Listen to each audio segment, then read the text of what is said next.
Olá, você acredita que cada ser humano tem o potencial de crescimento, de se amar e se desenvolver plenamente?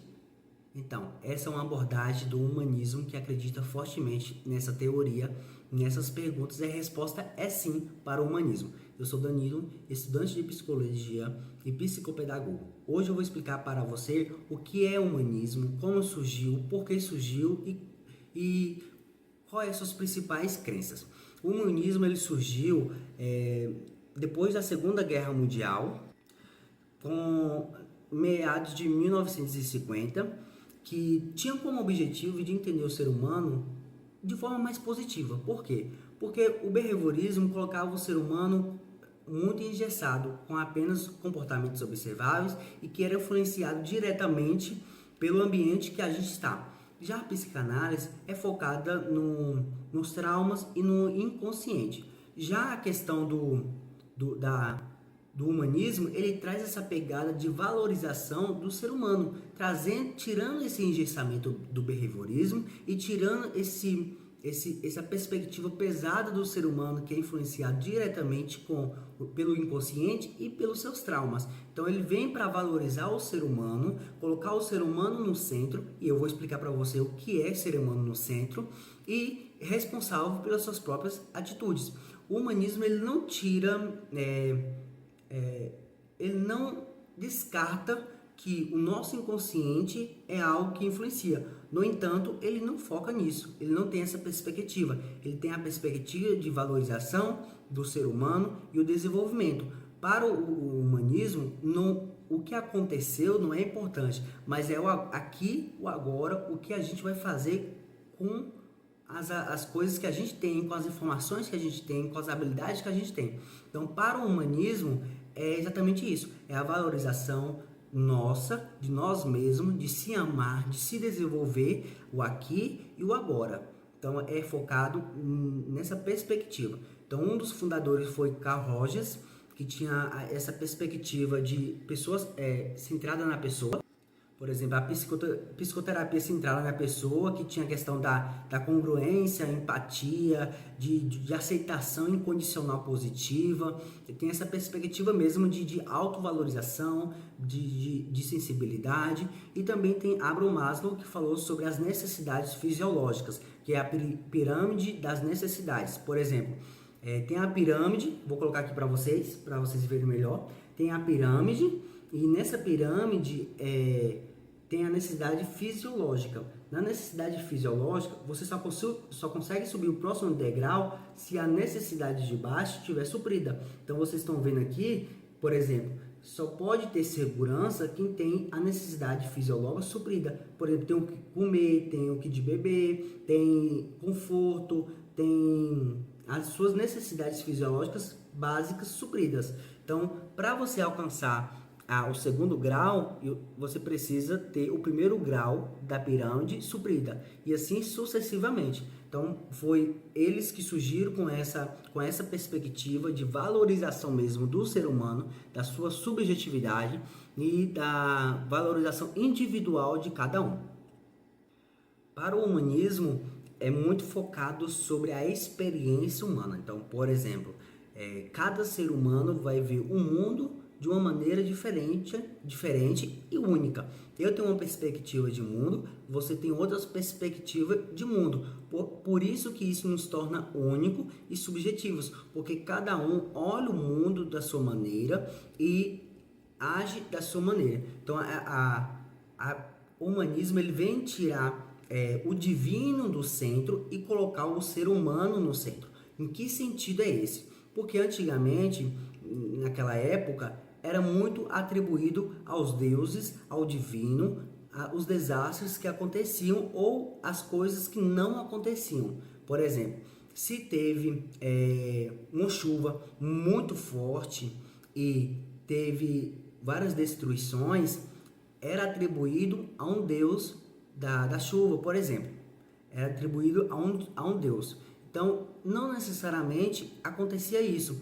Por exemplo, hoje a gente está vivendo um aquecimento global muito quente, muito quente. Isso quer dizer que é um Deus do Sol que está que está com raiva, por exemplo? Não, mas nós que somos responsáveis por esse aquecimento global, porque a gente está fazendo a poluição, a gente está fazendo destruições de árvores, a floresta amazônica sendo destruída, a gente está jogando lixo, a gente está soltando muitos gases carbônicos que está destruindo a camada de ozônio.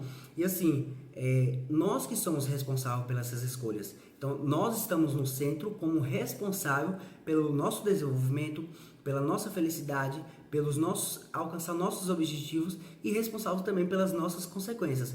Quando fala que é o ser humano no centro, não é porque a gente é o melhor e tira Deus, o divino dessa área, mas quer dizer que nós estamos no centro porque nós somos responsáveis pelas nossas próprias atitudes. Então, para você alcançar sua liberdade, você vai ser responsável. Então, você que está no centro e não atribuir as suas causas, seus efeitos e as ações que acontecem no mundo e com você ao divino. Não é bem assim. Então, o humanismo ele traz essa pegada de tirar o divino do centro para colocar o ser humano como responsável pelas coisas que acontecem ao seu redor e para o seu desenvolvimento humano.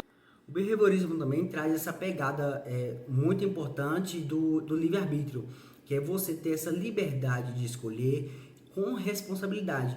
Então, você tem essa autonomia para escolher.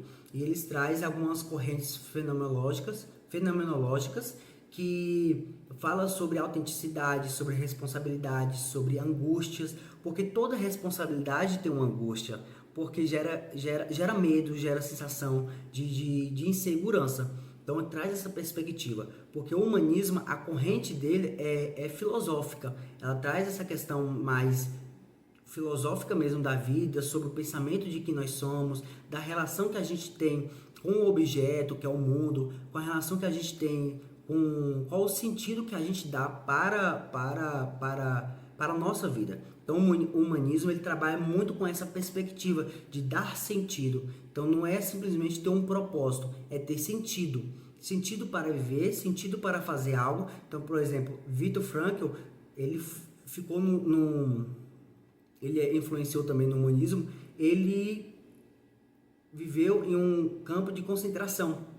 E nesse campo de concentração, ele ficou preso. Então, naquele momento, ele precisou encontrar um sentido para aquela situação que ele estava vivendo. Então, para Viktor Frankl, ele tinha um sentido de viver aquele momento. Então, ele cria a teoria existencial, que tem como objetivo de dar sentido a alguma coisa. Então, ele cria a sua teoria da logoterapia, que é você olhar para essa situação e criar um sentido para aquilo. Então, isso é muito interessante dentro do contexto hospitalar, porque a pessoa está ali em um momento de vulnerabilidade e a pessoa, ela muitas das vezes perde o sentido de estar vivendo aquele momento. Então, a logoterapia ela é muito eficaz dentro desses meios de que as pessoas elas perdem o sentido da vida e gera aquela angústia existencial. Então, por isso que as pessoas vivem aquele vazio da alma, o vazio daquele coração. Assim, para mim tá o vazio, para mim não faz sentido mais nada nessa vida. Por quê? Porque o sentido da vida para essa pessoa foi perdido. Então, a pessoa precisa voltar novamente, encontrar o sentido e fazer acontecer de novo. Não é só ter um propósito de vida, é dar sentido ao propósito. O humanismo está muito presente dentro das empresas também. Muitos coaches também usam das ferramentas da psicologia para se beneficiar. Então, usa esse desenvolvimento humano, potencial humano para desenvolver, e as empresas usam essas ferramentas para desenvolvimento humano de empresas, através de cursos, através de palestras, através de treinamentos, através de incentivação de buscar o seu melhor, a desenvolver, deixar o colaborador feliz.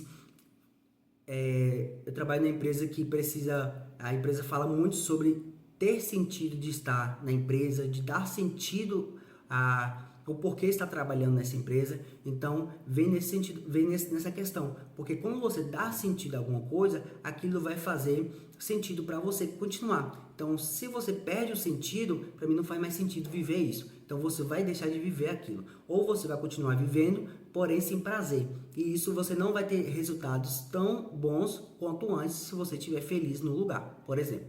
Mas, apesar de vários benefícios que tem suas críticas também, assim como a psicanálise e ao behaviorismo.